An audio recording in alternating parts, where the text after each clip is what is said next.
Hello, કેમ છો? બહુ ટાઈમ પછી એકચ્યુઅલી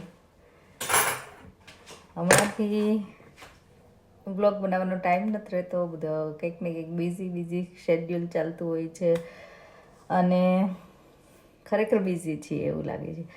એટલે એમાં બ્લોગ બનાવવામાં પ્લસ એના એડિટિંગ કરવામાં ટાઈમ જાય છે. એટલે હમણાંથી મળતો નથી ટાઈમ. પણ તમે બધા કેમ છો? તો ચલો, આજે બનવાનું છે. એકચ્યુઅલી હું ગઈ હતી તો મને બેબી રીંગણ મળી ગયા હતા. તો એમ થયું કે ચલો ભરેલા રીંગણ બટેકાનું શાક. મેં પહેલાં પણ બહુ પહેલાં શેર કરેલી છે રેસીપી. અને આજે એમ થયું કે નવા વ્યુઅર્સ અને નવા સબસ્ક્રાઈબર છે, તો એની માટે આજે ફરીવાર રીંગણ બટેકાનું ભરેલું શાક બની જાય. તો ચલો, હું કઈ રીતે બનાવું છું એ તમારી સાથે હું આજે શેર કરીશ. તો છે ને, એનું આપણે ફિલિંગ બનાવવા માટે હું કોઈ પણ તમારી પાસે ગાંઠિયા હોય, ચવાણું હોય, સિંગદાણા હું થોડા એડ કરીશ. એનાથી સરસ ટેસ્ટ આવે છે અને ફિલિંગ પણ મસ્ત બને છે. જો તમારી પાસે ના હોય તો તમે ચણાનો લોટ શેકીને લઈ શકો છો. હવે આ બધી વસ્તુને આપણે ગ્રાઇન્ડ કરી દઈશું. તો આ રીતે આપણે કરું સરસ રીતે ગ્રાઇન્ડ કરી લેવાનું છે. થઈ ગયું છે. હવે આપણે ગ્રેવી બનાવીશું. તો સેમ જારમાં આપણે લસણ, ડુંગળી અને ટામેટાની ગ્રેવી બનાવીશું થોડી.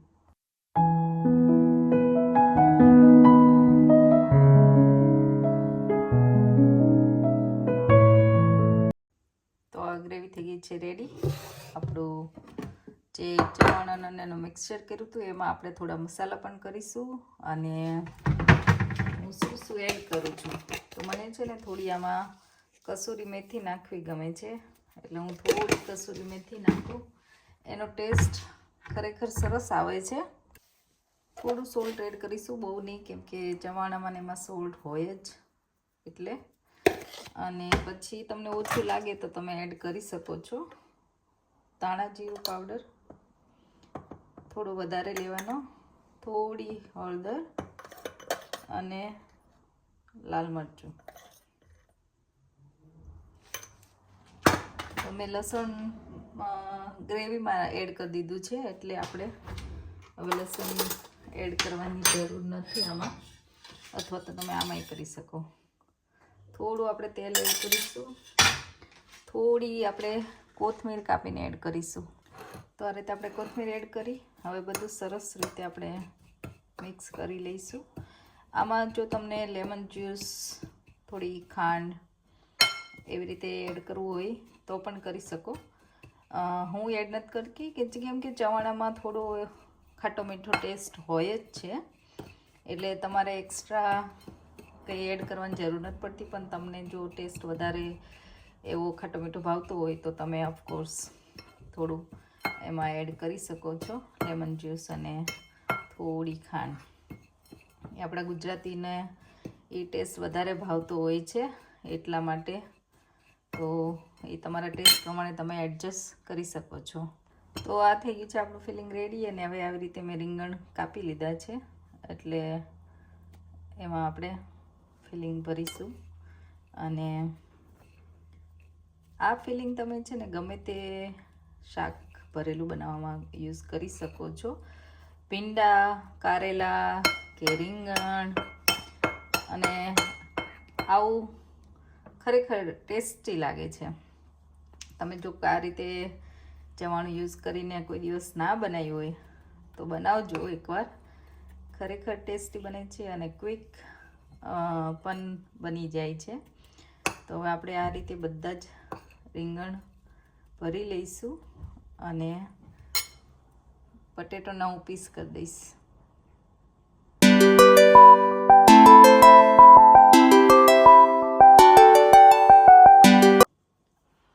તો હવે આ રીંગણ ભરાઈ ગયા છે અને બટેકાને મેં આવી રીતે કાપીને હું આવી રીતે મસાલામાં રગદોળી દઉં છું.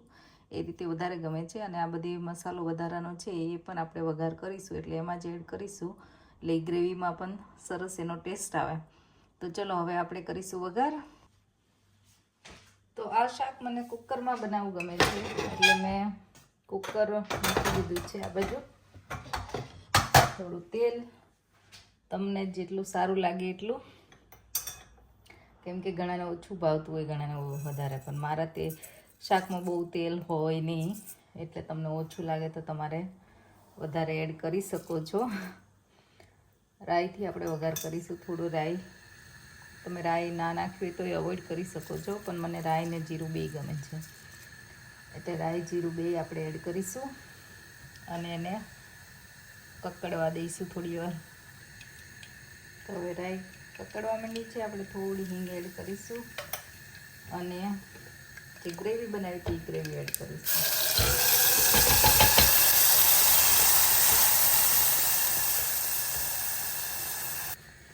તો હવે ગ્રેવીમાં આપણે બહુ મસાલા નહીં કરીએ, કેમ કે આપણે મસાલામાં પણ બધા મસાલા એડ કરેલા જ છે, એટલે ગ્રેવી પૂરતું જ અહીંયા એડ કરીશું અને બધું મિક્સ કરીશું.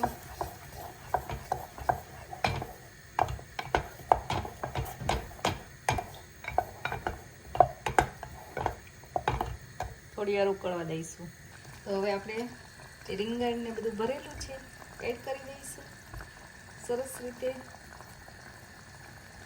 અને બધો જ મસાલો પણ એડ કરી દઈશું વિથ પટેટો.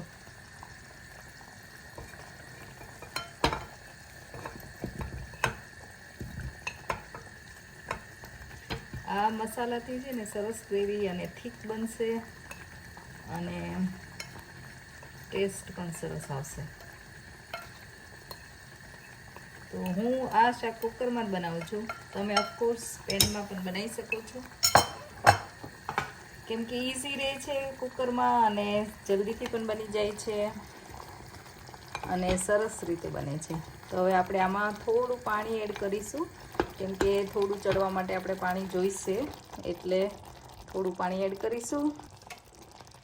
તો હું ગરમ પાણી એડ કરું છું નોર્મલી, પણ આ રીતે જેટલું આમ ડૂબે તમારું શાક, એ કાઇન્ડ ઓફ એ માપ છે મારું. કારણ કે ઘણાને વધારે ઓછું શાક હોય તો ખબર ના પડે ઘણીવાર કે કેટલું પાણી આપણે એડ કરવું, તો બહુ એડ નહીં કરવાનું. અને અમુક શાક કેમ કે દૂધી હોય એમાં પાણી છૂટતું હોય તો બહુ ધ્યાન રાખવાનું. પણ આ ગ્રેવી થીક બનશે, રીંગણ ચડશે, પટેટો ચડશે એટલે થોડું પાણી જોવે, એટલા માટે મેં આટલું પાણી એડ કર્યું છે. અને હવે બસ કુકર બંધ કરીશું અને 4-5 વિસલ કરીશું અને પછી હું બતાવું તમને.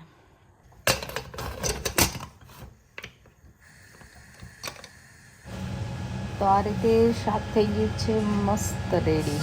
તો કુકર ઠરી ગયું છે, મેં ખોલ્યું અને જોઈ લો ગ્રેવી એકદમ નાઇસ થીક અને પાણી પણ એકદમ બરાબર છે. રીંગણ એકદમ સરસ ચડી ગયા છે અને પટેટો એસ વેલ. તો આ રીતે હું શાક બનાવું છું અને જો તમને ગમ્યું હોય તો તમે ટ્રાય કરજો અને મને જણાવજો. છેલ્લે કોથમીર નાખીને આપણે શાકને ડેકોરેટ કરીશું અને ફટાફટ જમી લઈશું.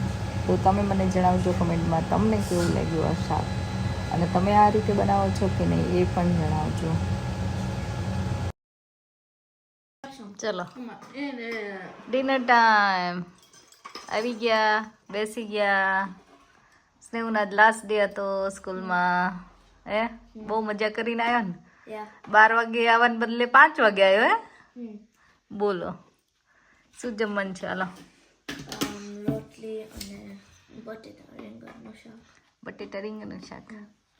ભરેલું રીંગણનું શાક હે ને? ચાંદ ભાવ તને? હા. એ ડેડીને તો ફેવરેટ. ભરેલા રીંગણ કોને ન ભાવે? ભરેલા રીંગણ ને ભરેલા મરચાં બનાવ્યા? ભરેલા નહીં, વઘારેલા મરચાં. વઘારેલા મરચાં, લાલ મરચાં. તો ચલો બધા જમવા.